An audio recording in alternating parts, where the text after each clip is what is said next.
नमस्ते, राधे राधे। मैं कविता जायसवाल आप लोग को एक सोहर गीत सुनाने जा रही हूँ, जुतिया सोहर गीत। आप लोग को पसंद आएगा तो लाइक सब्सक्राइब जरूर करना, कमेंट बॉक्स में जरूर बताना कैसा लगा हमारा सोहर गीत। तो आप लोग को सुनाती हूँ, जुतिया सोहर गीत है। झर झर रोमैनी सीता मैया ज्योति माई माना मैनी ज्योति माई माना मई हो ना मैया कवाना कसूर हमसे भाई न लालना नाही देहू लालना नाही देहू हो ना। झर झर रोम ज्योतिया मैया नया नया सोचुआ नया नया सोचुआ ज्योति माई माना मई हो ना मैया कवाना कसूर हमसे भई न लालना नाही देहू लालना नाही देहू हो ना। वही सामा ज्योति मैया दुनिया भ्रमण करई दुनिया भ्रमण करई हो देवा के नामोर नाम लई गोहरावत हम के बोलावई हो हम के बोलावई हो ना।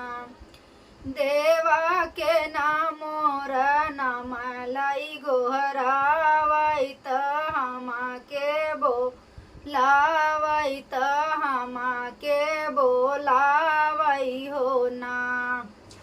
सोने के सिंहासन ज्योति मैया सीता लागे ठाड़ा भैनी सीता लागे ठाड़ा भैनी हो सीता कवाना संकट तुहरे परना तो हम गोहरा वैलू हम के बोला अवै हो ना। सीता कवाना संकट तुहरे परना त हम के बोलावलू त हम के गोहरावलू हो ना। सीता जिनी रोवाए सीता जिनी रोवाए बेटी हो बेटी पूछी नावा नया ननकाया सुआ त दुखवा बतावा त दुखवा बतावा हो। छूटी गई ना मोरा नैहर छूटी गई ना मोरा सासुर हो मैया कवाना कसूर हम कईनी लालन बिना झांकी बालक बिना झांकी लहो मैया कवाना संकट मैया कवाना कसूर हमसे भई न कि सब लोग दूर कैन ललन बिना तरसिलाओ। मैया कवाना संकट मैया कवाना कसूर हमसे भई न लालन बिना तरसिला हो।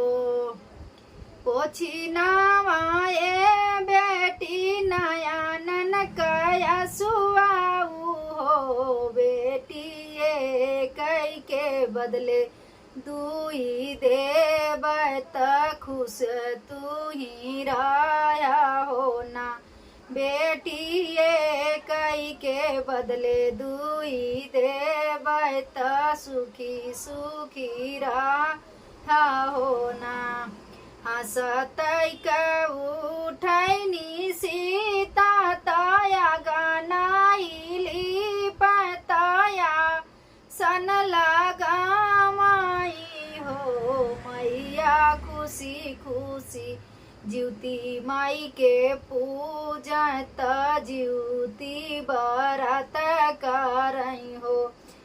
देवा खुशी खुशी ज्योति माई बरत कर ज्योति माई के पूजाई हो।